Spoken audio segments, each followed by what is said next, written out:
এবং ওয়েলকাম সবাইকে জানা অজানা 360 আরও নতুন একটি ভিডিওতে। তো আজকে আমরা কথা বলবো নাটোরের কাঁচা গোল্লাটা নিয়ে, জানার চেষ্টা করব। আমি কথা বলবো না, কথা বলবে নাটোরেরই কৃতি সন্তান আমাদের মন্ত্রী মহোদয় জুনায়েদ আহমেদ পলক স্যার। তার মুখেই আমরা শুনবো নাটোরের কাঁচা গোল্লার ইতিহাস। তো আর কথা না বাড়িয়ে চলুন মূল ভিডিওতে চলে যাই। বলি নাটোর, তখন বলে ও নাটোরের কাঁচা গোল্লা, বলে ও নাটোরে বনলতা সেন, ও বলে চলন বিলের সন্তান। এই যে আমাদের একটা পরিচিতি, এটা কিন্তু জিওগ্রাফিক একটা লোকেশন ইন্ডিকেট করে যে যদি ধরেন আমরা কাঁচাগোল্লার কথা বলি, এই কাঁচাগোল্লা পণ্যটা পৃথিবীর আর কোথাও কিন্তু আমাদের মতো হয় না।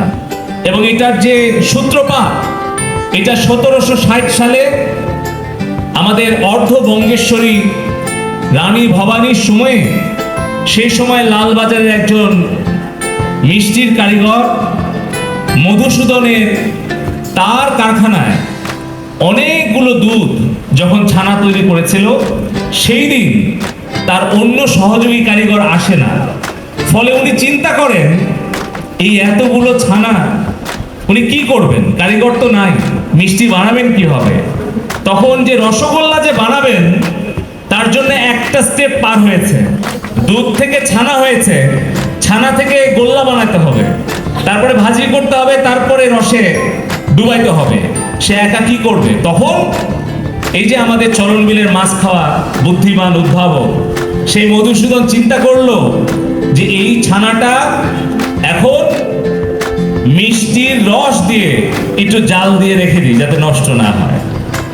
এই হলো আমাদের কাঁচাগোল্লা, এই নতুন একটা আইটেম সৃষ্টির ইতিহাস। তারপরে রানী ভবানীকে যখন তিনি সেই নতুন কাঁচাগোল্লাটা একদিন খাওয়ার জন্য দিলেন, তখন রানী ভবানী অত্যন্ত পছন্দ করলেন। তারপরে কিন্তু এই 300 বছর ধরে আমাদের এই কাঁচাগোল্লা দেশে বিদেশে সমাদৃত হয়ে আসছে। কিন্তু আমাদের মাননীয় প্রধানমন্ত্রীর নির্দেশনায় আমাদের নাটোর জেলার সাবেক জেলা প্রশাসক, বর্তমানে রাজশাহী জেলার জেলা প্রশাসক শামীম আহমেদ ভাই, উনাকে আজকে ধন্যবাদ দিতে হয়।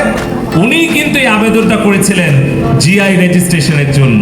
পরে আমরা সার্টিফিকেট পাই, আমরা মাননীয় প্রধানমন্ত্রীর কাছে।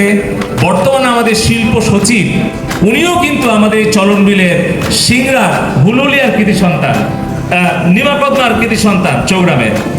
তো আমরা কিন্তু সেটা তুলে দিয়েছিলাম। মাননীয় প্রধানমন্ত্রী আমাদের কাছে মজা করে বললেন যে তোমরা কাঁচাগোল্লা জিআই পণ্য পেলা, তা আমাদেরকে কাঁচাগোল্লা খাওয়াবো না? তা আমি তখন জেলা প্রশাসক, জেলা পুলিশ সুপারকে বললাম আমরা কিন্তু নাটোরে কাঁচাগোল্লা দিয়ে মাননীয় প্রধানমন্ত্রী এবং ক্যাবিনেট সদস্যদেরকে আপ্যায়নও করেছি। আজকে কি হচ্ছে? আজকে আপনি ধরেন টাঙ্গাইলের চমচম, নাটোরে কাঁচাগোল্লা, চাঁদপুরে ইলিশ, অথবা দিনাজপুরের লিচু, চাঁপাইনবাবগঞ্জের আম। চাঁপাইনবাবগঞ্জে বলার সাথে ওরা হা করে বলছে আম, সবার মুখস্থ। এগুলো যদি কেউ বাংলাদেশের বাইরে এক্সপোর্ট করতে চায়, কোনো নারী উদ্যোক্তা, ই কমার্স উদ্যোক্তা, তাহলে যখন লিখে দেবে যেটা জিআই পণ্য, এটার গুণগত মান এবং এটার যে মানে স্বকীয়তা, সেটা কিন্তু ওই 15 থেকে 20% তার কিন্তু দামটা বৃদ্ধি করে দেবে।